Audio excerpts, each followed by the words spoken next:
In-depth journalism in the Memphis community, the Daily Memphian is of Memphis, not just in Memphis, and seeks to tell the stories of this city. TheDailyMemphian.com. Truth in place.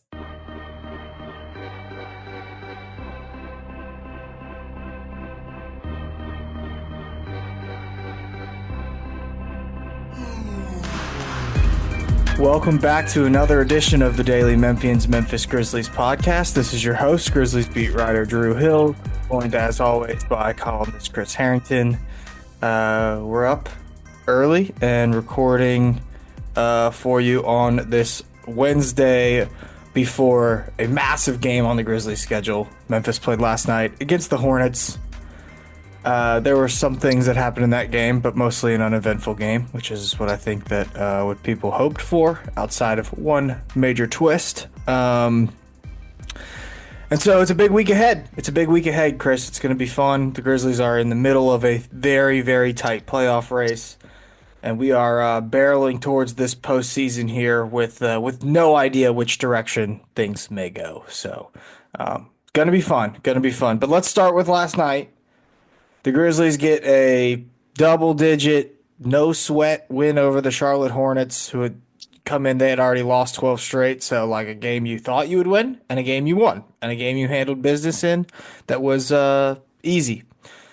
But they lost Jalen Wells in the process, broken wrist, scary fall. I'm just curious, what did you make of the game last night, and also the injury to Jalen Wells? Yeah, if the Grizzlies are getting right, you want that to be reflected in, a game where you just sort of wipe out the Hornets. Honestly, it probably could have been, they could have even won bigger. I think the second half everyone was a little shook after the Wells injury, but it was an easy win. It was a wire-to-wire easy win where a lot of guys played well, so that's what you sort of wanted to see. I mean, the Wells thing obviously was scary when it happened. And the larger concern in that moment was not the game or the playoffs. It was Jalen Wells' health. Yep. We have not gotten, anything official from the Grizzlies to this point, but we've gotten communication from Jalen Wells' father and to some degree from Wells himself, on social media that seems to indicate that he is fine. And in the big picture, he seems like he's okay. Like he dodged the worst of what could have happened with that. But a broken wrist at this point in a season means he's out for the rest of the season and for all of the postseason. That is, I can't imagine that's not the case, right? Even though that has not officially been said. And so, it's good that it doesn't seem like what happened last night is going to impact Wells' career. That's the most important thing. But the Grizzlies are going to be without a starter now for the rest of this regular season and into the playoffs. And this is on top of already having lost Brandon Clark.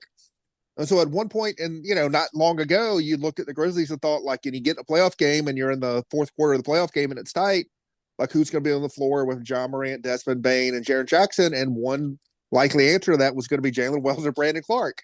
And now you're sort of without both of them. So that's another big blow for the Grizzlies in terms of the postseason. Vince Williams was the next man up to start in the second half. And I'm my assumption, especially based on how Luke Kennard's played lately, that it's going to be Vince Williams in that role. And, there's a big spotlight on him now to give them good minutes. And then there's a trickle down from there in terms of how the Grizzlies, are going to handle these last three games of regular season and going to handle whatever postseason they get, without a guy who started 74 games and was playing, close to 30 minutes a night as a starter for the team. No, Luke has not looked like himself at all, by the way. Not at all. He looks like he's got, in baseball, we call it the yips or whatever. It looks like there's something in his head. Now, that can change in an instant. He can hit a couple shots and break out of it and suddenly look like himself again. But it's been, I don't know, 5, 6, 7 games, something like that. Not only where he hasn't shot well, but where he has not looked right in doing so. Yeah. So it'll be interesting to see which direction they're going to go. Like you would think they're going to lean into Vince, but I think Vince will start. But the question could be, over the course of a game, you may lean heavy into Scottie Pippen Jr. Well, I wonder if somebody else is going to play. Someone else might play additionally, and you might have Conchar or someone out there. Right. Well, that's the other part of the next man up, right? And Williams steps into Wells' spot, but I think we thought Williams was still going to be playing even with Wells there. maybe it's like, Wells and Kennard, that's like the eighth, ninth men in a rotation. And so who steps into that?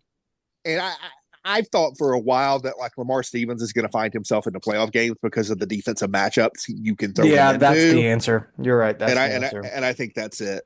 It'll depend maybe on the matchup a little bit, but I think Lamar Stevens, because you can trust him physically to hold up defensively in some of these matchups, I think that's the guy who's more than Gigi Jackson or more than Conchar is likely to get minutes. Yep. That's the answer right there. So obviously to get a win they had to get, just could not, not win that game, had to handle business and did so from the beginning. So very easy one to kind of turn the page and move towards what is to come the rest of this week. I think there's several other things we got to get into today. We've got to talk about the Ja celebration stuff, which we haven't gotten to. We've got to talk about these games coming up. I wrote a little bit about a travel twist for the Grizzlies. We had more coaching news around the NBA. Right. So we've got a lot to get to. Where do you want to go next, Chris? Choose your own adventure. Do you want to go to the Nuggets change? Do you want to go to the schedule, or do we want to get the Ja celebrations out of the way? Let's get the Ja thing out of the way. Okay. I wrote a column this morning that'll go up, maybe up by the time people are listening to this. And I was going to write about something entirely different, and then the Wells injury sort of scuttled what I was going to write about, because I was going to write about, as I've alluded to on this pod in the past, I was going to look at, and I may get into this a little bit next week when we know the playoff matchup, but I was going to really get into what do these teams in the West look like when you only focus on their playoff rotations, right? And when you recalibrate all the regular season stats and only look at the playoff rotations. That's what I was going to write this morning.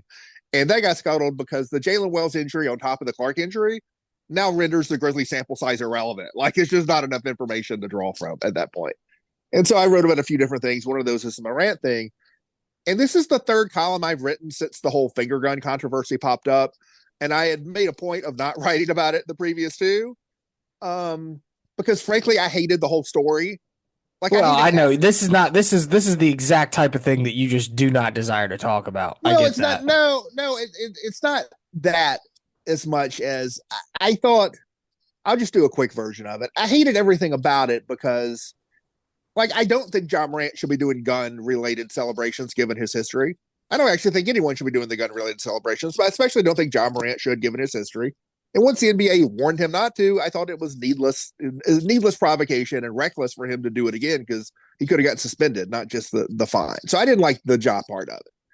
But I really had no use for the NBA on this, because, and this is the thing that, I mean, I'm not telling you anything you don't know, and most of our listeners probably know, but like, I probably listened to 12 different podcast discussions around the league, and no one was pointing this out. The NBA did not react to Ja Morant doing a gun celebration. It wasn't a case of, well, Ja did the gun celebration, the NBA had to react. That's just not true. They reacted to Draymond Green. That's 100% what happened. Ja Morant, if the NBA had been forced into action because Ja Morant did a gun celebration, they would have been forced into action. I don't know, the game before he gets Boston where he did the gun celebration, or the week before he gets New Orleans, or probably a dozen other times. NBA did not care about this at all. Either they didn't care or they didn't know. It'd be worse if they didn't know, because they're supposed to pay attention to their own product. They're not supposed to be like a national TV talking head who only watches Warriors games. And so the NBA didn't care about this. What the NBA reacted to was Draymond Green waving and pointing and saying, look, everybody, Ja's doing a gun celebration. So the NBA was just chasing what they thought would be a PR problem. They were not leading on this at all. So I got no respect for the NBA on this. I don't really respect Ja doing the gun celebrations. I think he should have a bit more of a sense of like where he is for that. So like, to me, it was like pox on both their houses for the gun thing.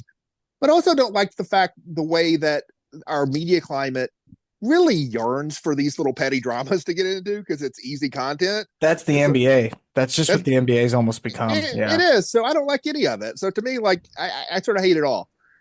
The grenade thing, I'm sorry, that's the funniest thing John Morant has ever done in his life. Objectively very funny. It is hysterical. The elaborate 3-part. I'm pulling the pin with my teeth. I am tossing the grenade. I am putting my hands over my ears to like protect myself from the blast, looking like Macaulay Culkin in a Home Alone poster. I actually love it because it is totally cartoonish. Yes. I think the gun stuff can seem menacing, and that's why I think the NBA should just say we're not doing this. Not only John Morant, no one's doing this. You're getting a tactical foul if you do this. That's fine. Ban the guns. But the grenade thing is so cartoonish. It's basically a joke. It's an elaborate joke on the idea of like weapons metaphors in basketball. Like the Grizzlies for 20 years have played "You Dropped a Bomb on Me" by the Gap Band when someone hits a big fourth quarter 3-pointer, right?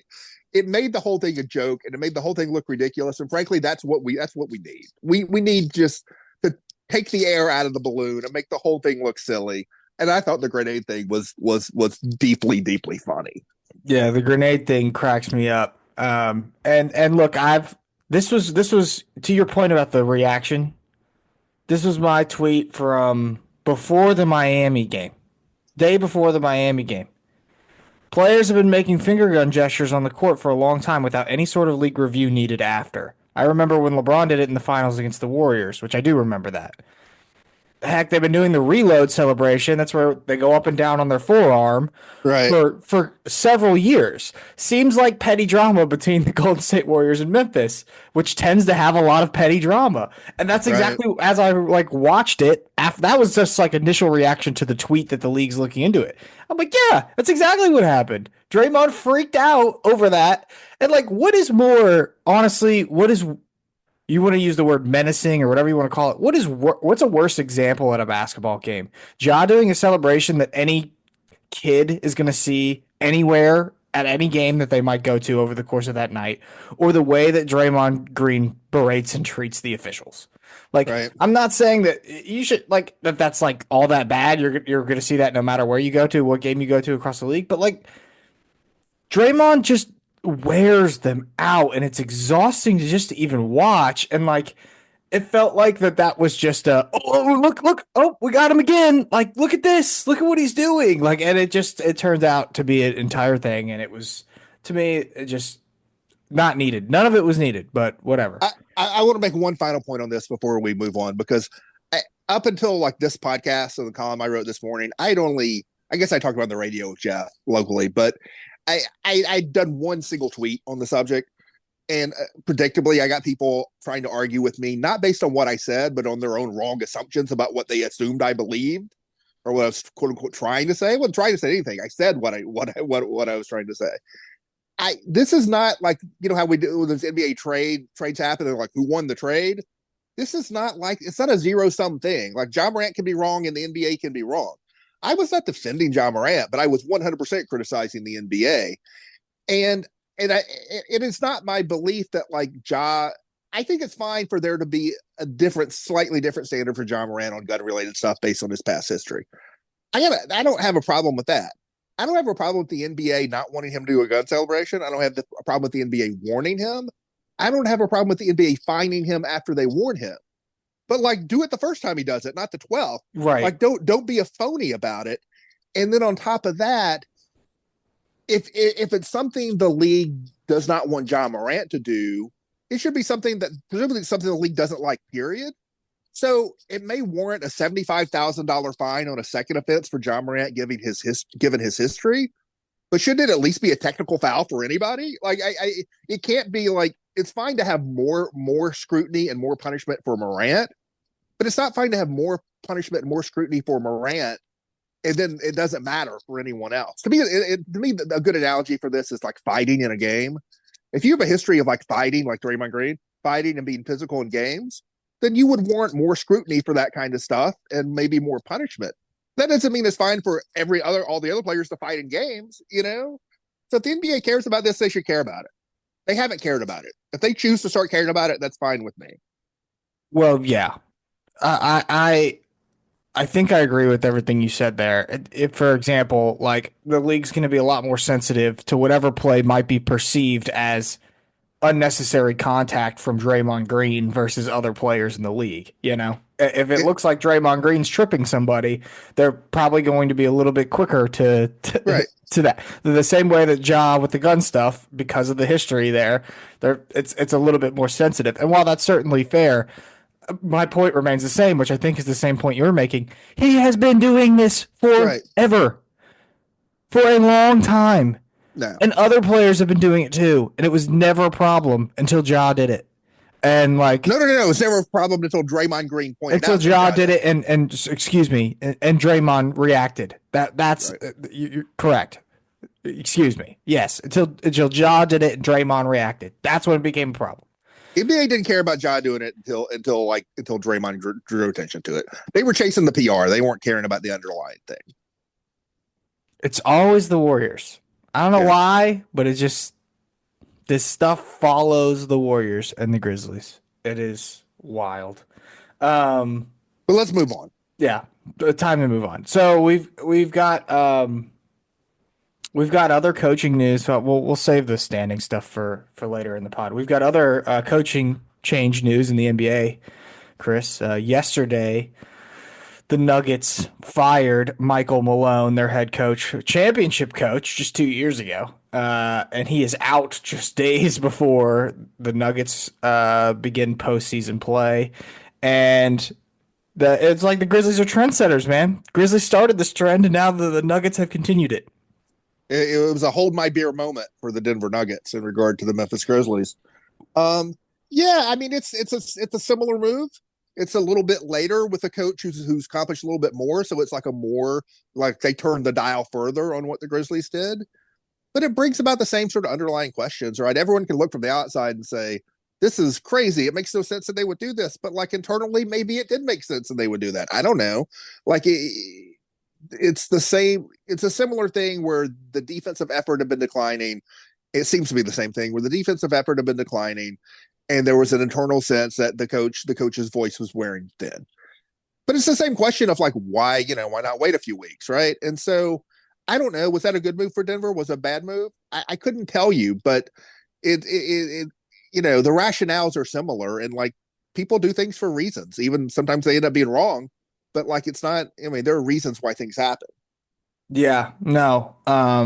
We can't pretend to be Denver Nuggets insiders here, but I just feel like a move like this is not one you make unless the ownership has spoken to the players on the team, especially the most important players who have sort of expressed this. And like Jokic, from everything I've read and seen, has been frustrated this season in a lot of the probably same ways Ja was frustrated with sort of the ways things had gone. So this is what happens when it's time to get a new voice, and this is exactly kind of in line with what you wrote about. Now this one's a little bit more shocking just at the timing and because of the history there. I think Right. that Jenkins was. But I did wonder out loud, like, when the Grizzlies fired Jenkins, I think it came as more of a surprise nationally than it did locally.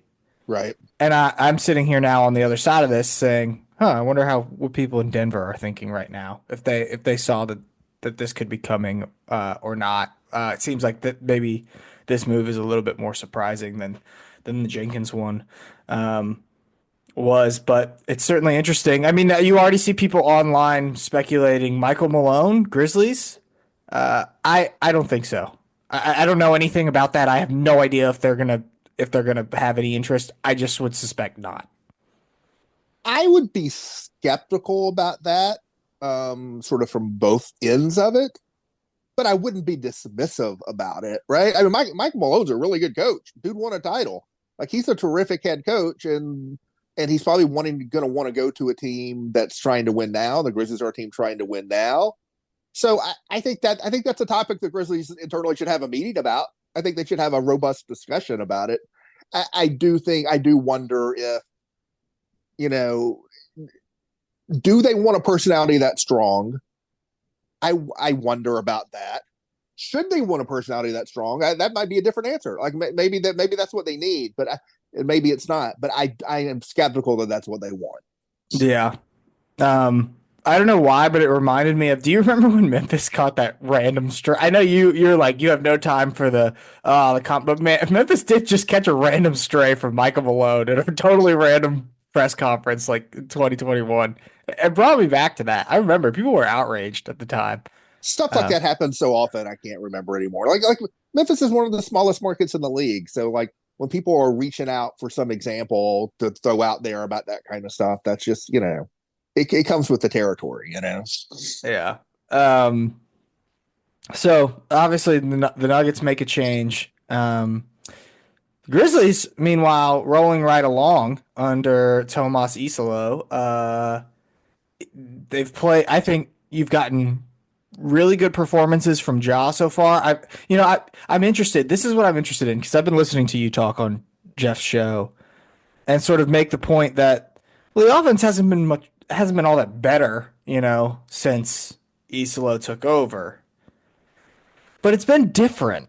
The way that Yes. it's been equal almost, while also being different. And I think you could make a case that it's been better for that reason. Does that make sense? Maybe statistically not better, but better because it's going to keep Well, everybody more engaged. no, that's Better right. that in that sort of thing way. Yeah. Well, when you think about how they want to cater to the talent they care about, right? Which now I think I'm not saying Zach Edey is equal to John Morant, Jared Jackson, and Desmond Bain, but I think they're gonna go into the summer and go into the next season treating him as another core player, right? He may be the distant fourth in the core, but he's in the circle. And so when you think about the way you want to play with that talent, the Jaron thing is sort of a question, and we could get into that, but like it makes no sense to have Edey if you're not going to utilize his screening and his power play. And we know that screening and that power play works well with John Morant. And honestly, I think we know it works well with Desmond Bain too. Like Desmond Bain and Steven Adams, like had great rapport on the court. And so the question is sort of how Jaron fits into that mix. And I think there's a question there, but but I don't think it's a particular an issue. Like I think a good coach can work that out and maximize all those guys together. But it sort of makes sense that if you're going to have John Morant as your point guard and Zach Edey as your center, you want to play in a style that utilizes that dynamic. It just does, and so I think that dynamic has looked good, and I think that's something they'll build on. Well, who knows what'll happen? How many more games they'll have, in this spring? But that's a dynamic I fully expect them to build on going forward. Yeah. There was a piece that I wrote about Isolo where I talked to some folks in Europe. And there were a lot of, I think, interesting elements to it. But one of them was the offense. And it was fascinating to listen to. I talked to two people that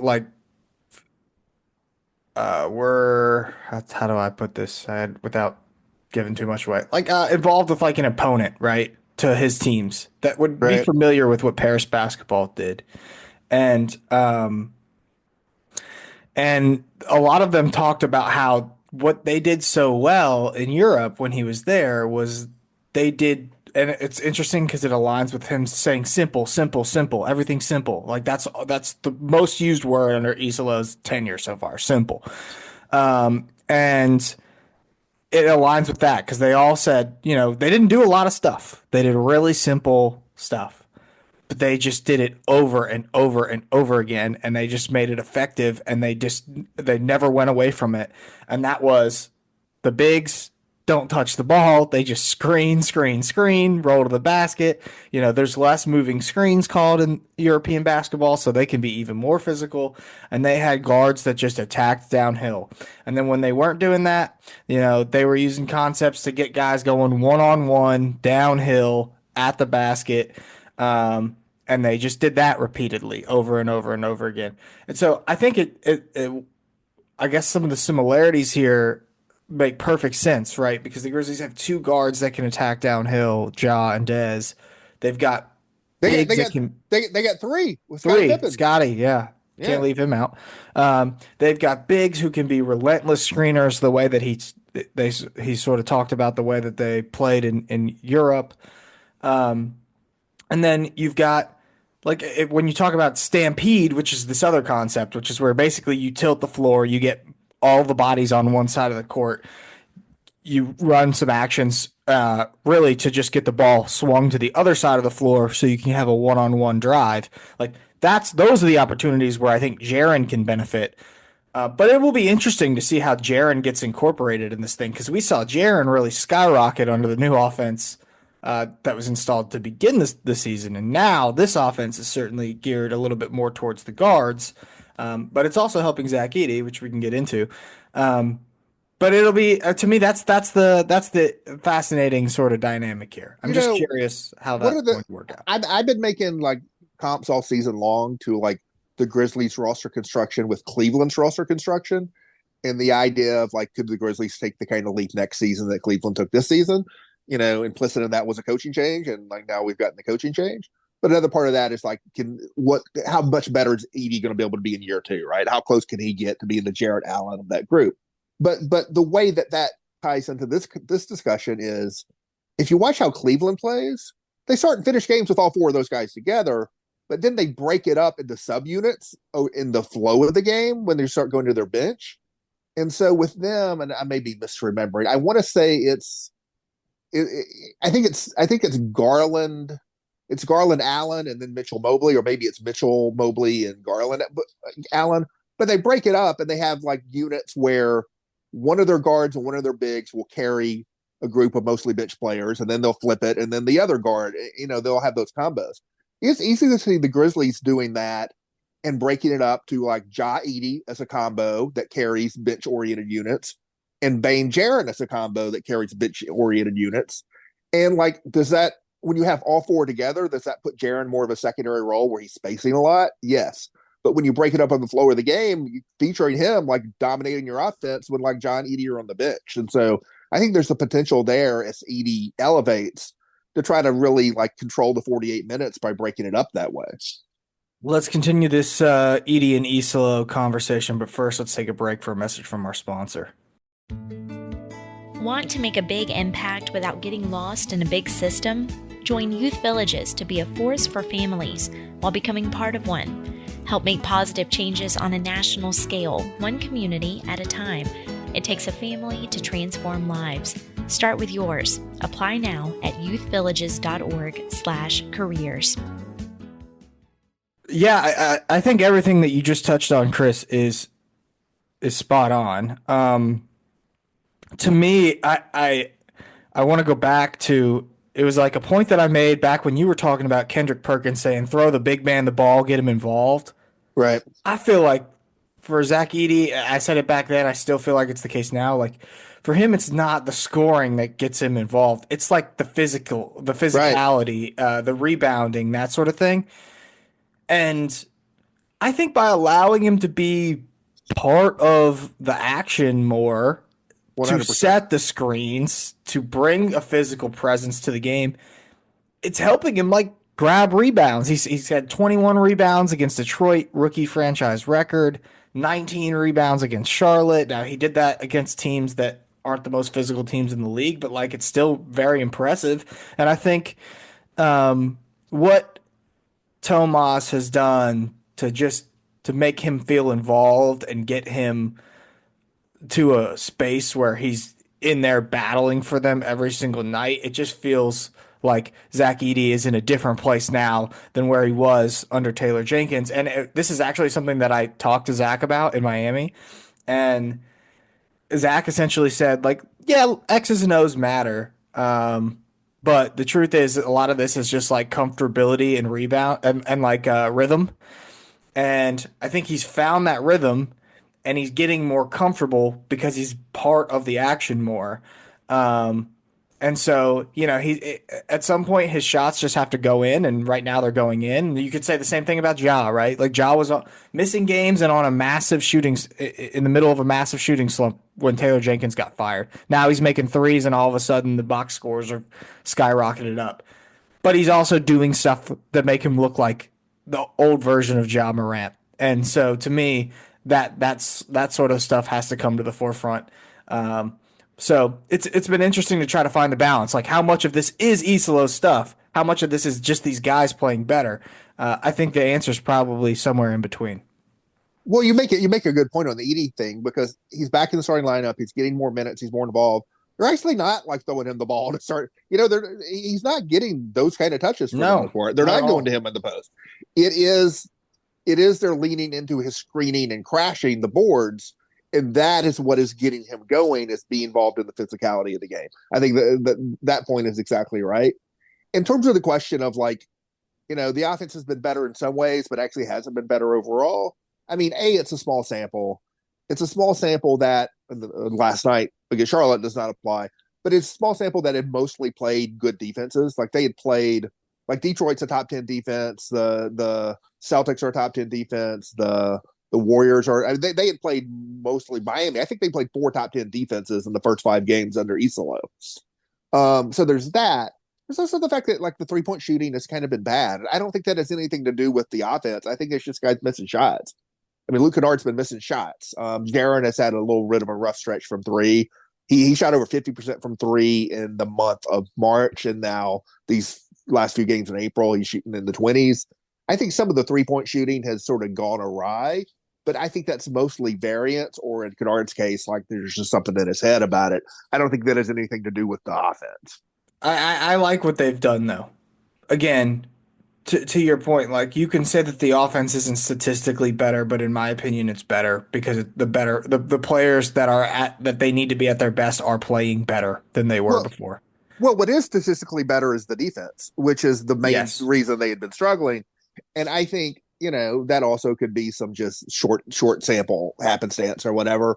But I do think it's been a refocus of energy. I think the energy and the focus has sort of has come back around a little bit on defense. I think, the roster limitations are still what they are, and the Jalen Wells absence on top of the Brandon Clark absence makes that even worse.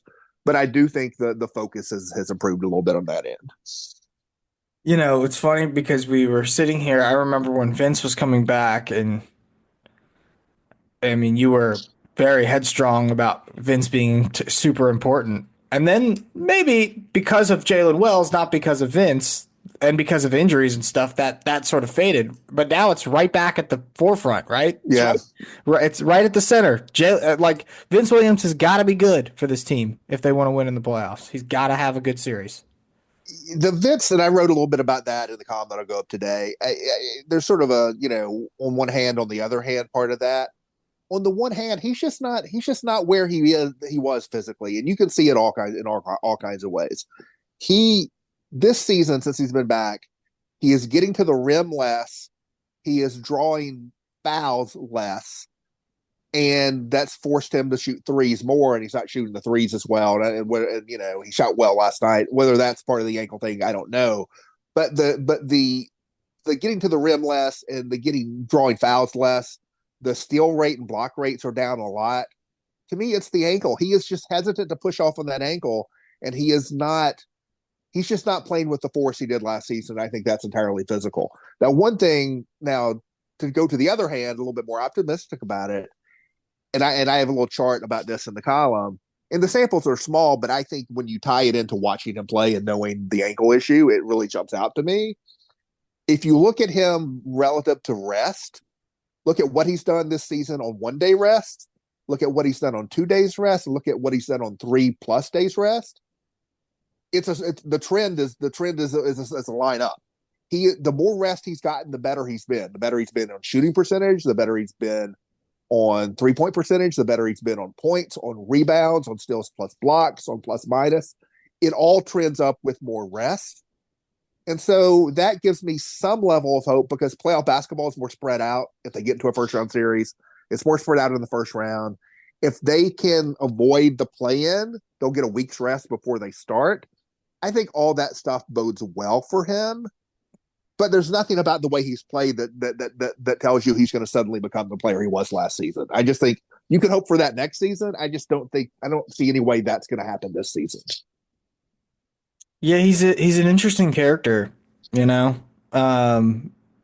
just in general. He's very quiet to himself. He's so different on the court than he is off it. Because Right. on the court he's talking trash, and so it's really been hard to get a read on just how he has taken this season, how he's digested sort of all that has happened, because he is so difficult to read. And so I'm kind of with you. I think at this point, and it's also just become such a mystery. I think if you're trying to be optimistic on Vince, you're just looking to next season. But I do think that now he is important to this team in the playoffs, and who knows, like he could hit a few shots and play like he did last night and in more minutes, and the Grizzlies could end up using him in the way we all sort of imagined them using him when he had the stress reaction to begin the year.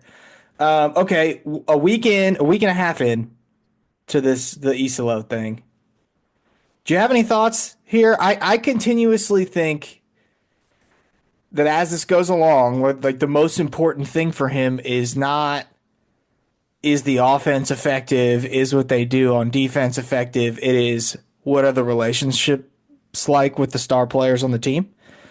That to Right. me, if you're going to ask the question of like, is he going to be the long term coach, is the most important thing.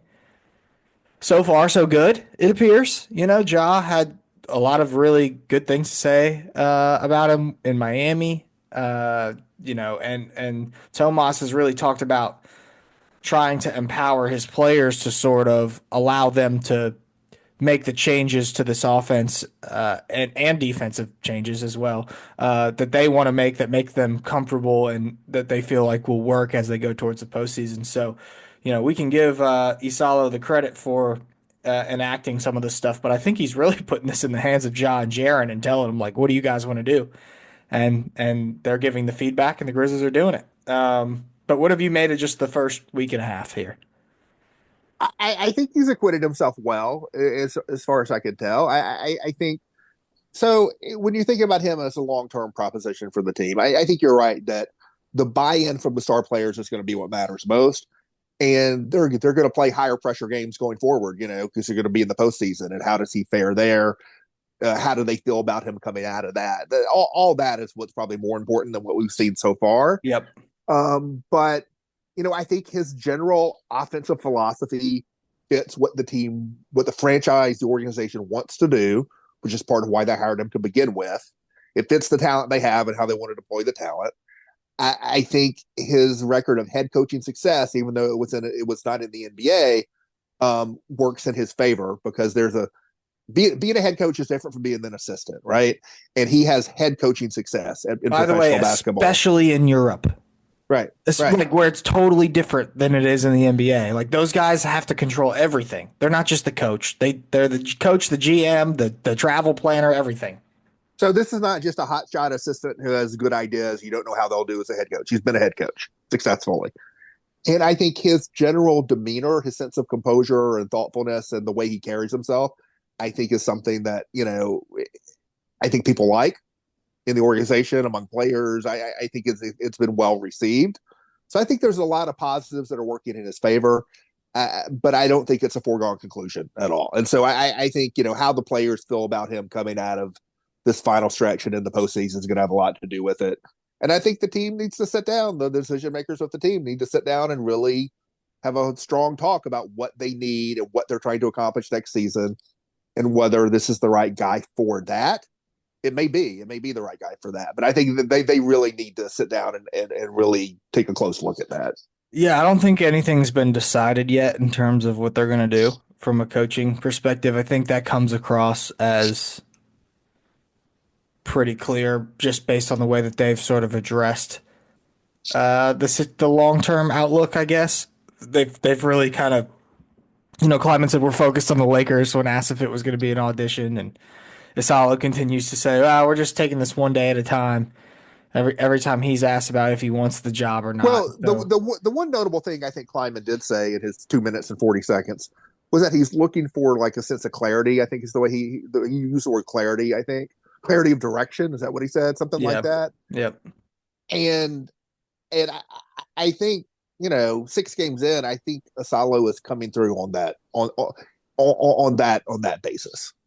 Yeah, no, I would agree. I think she's basically shown what he's going to do, and the Edey stuff is really big. It's that stuff I think that's important here. Is the fact that he's got the top 10 pick that the franchise just made less than a year ago, playing really well when Jenkins did not have him playing really well. So I think that is significant. But yeah, I don't think some sort of decision has been made yet, but it is interesting. It was interesting to interview some of the folks in Europe who, and I don't know if I believe it, but I believe that it was speculated that they thought he was going to eventually become the head coach of the Grizzlies. Like I believe them when the people I spoke to say he profiled more as a head coach than an assistant, and it was a little bit of an eyebrow raiser when he chose to go to the Grizzlies. It doesn't make a successful European coach leaving to go to a what had been a pretty successful NBA franchise as a lead assistant surprising. I don't think that necessarily makes it surprising, nor do I Right. believe that this was like part of the plan all along for the Memphis Grizzlies because of the way that it happened. They fired him 9 games before the end of the regular season. Like if that was the plan all along, they could have done it at the All-Star break, right? So that I don't necessarily believe that, but I do think the context in which he arrived in Memphis is relevant. Like it is relevant, I think, that the Grizzlies are highly invested in this guy, that they paid a large buyout to get him. That he was the way that he was sort of received in Europe was like, oh yeah, this guy's going to be an NBA head coach. He's different than the other assistants that come over here and have to wait for their turn to get a chance. Like this, somebody's going to give this guy a chance. To me, all of that suggests like that the Grizzlies are going to take him very seriously as Well, a head coaching candidate. and when you talk about that investment, it also makes one thing I've wondered about, because it wouldn't be unusual. I don't think it'd be unprecedented for an lead assistant coach to take over on a short-term interim basis and then revert back to being a lead assistant coach when a new coaching hire is made. But is that possible with this guy, right? Like, given the head coaching success he's had in the past, would it be possible for the Grizzlies to hire a new head coach and keep him as an assistant? A, would he be willing to do that? And B, if you're bringing a new head coach in, would they want that guy to be their lead assistant? And so it doesn't feel like that's a likely scenario. And so, if you want Iisalo, have to be as the head coach at this Yeah, point. and it feels like it's a pretty unlikely scenario too when you also consider the fact that he was so successful in Europe, but he wasn't even at the highest level of European basketball. Like Euro League is number one. He Right. played in Euro Cup, and then they all play in their domestic leagues, which is just for their home country. So he was in tier two, right? And so because they won to the second tier, they were headed to the top tier. He was going to have an opportunity to coach anywhere in Europe, basically. And I think if they were to tell him you're going to go back to being the lead assistant, maybe he'd be fine with that. But also, he could go back to Europe and be the head coach at one of the top teams in the continent in a snap of his fingers. So Right. Right. it's a little bit that I think that adds an element. You're right. Like, can you really send this guy back to being a lead assistant? I don't know. That's a pretty interesting question. Okay, so last thing before we get out of here, the standings are absolutely insane. I, Yep. I don't even know what to make of them. I did all the math the other night on wins and losses between common opponents. I did the Nuggets, the Clippers, the Grizzlies, the Warriors, the Timberwolves. It's impossible to figure out. I don't even know how to really have a conversation about it, Chris. Like because Well, now, the Lakers took that loss last night. yeah, 3 is in play. as did the Timberwolves. As did the Timberwolves. So the Timberwolves loss probably is more meaningful to the Grizzlies in terms of where the Grizzlies will land. But the thing about the Lakers taking that loss and the 3 being in play, it's unlikely the Grizzlies are going to get up to 3. It's not mathematically impossible, but it also impacts who the Grizzlies could play. Like if the Grizzlies get to 6, which seems very reasonable, that could easily happen.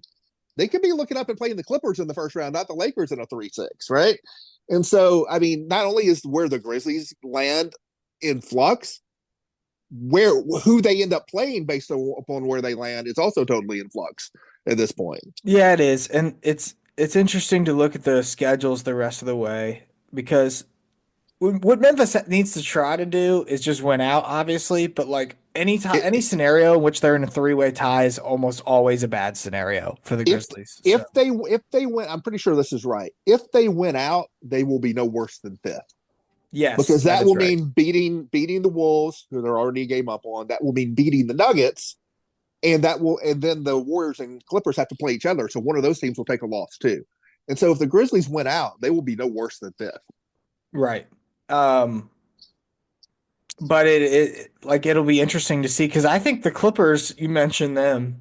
I mean, they still have 2 difficult games remaining, right? Yeah. They have no gimmies really left. Well, let's talk about. I don't know, when this will go up when people will listen, but let's talk about the games tonight, right? the Grizzlies don't play, and we're waiting for that big game on Thursday against the Wolves. But like the Lakers are at the Mavericks, Luka's return game. That's gonna be a heated game. The Warriors are at home against the Spurs. That's probably a win. The Nuggets are at the Kings. First game after the coaching change. Kings have won 3 in a row. Clippers are at home, but it's the second night of a back-to-back against the Rockets. Now, all 4 of those teams are favored in those games, but there's a pretty good chance at least one of them takes a loss, right? Even though they're all 4 favored, like 25%, 1 in 4 probably ends up losing a game, and that's going to impact the Grizzlies. Well, there must be something going on with the Rockets injury report, which I have not seen, because the Clippers are 8.5-point favorites. Right.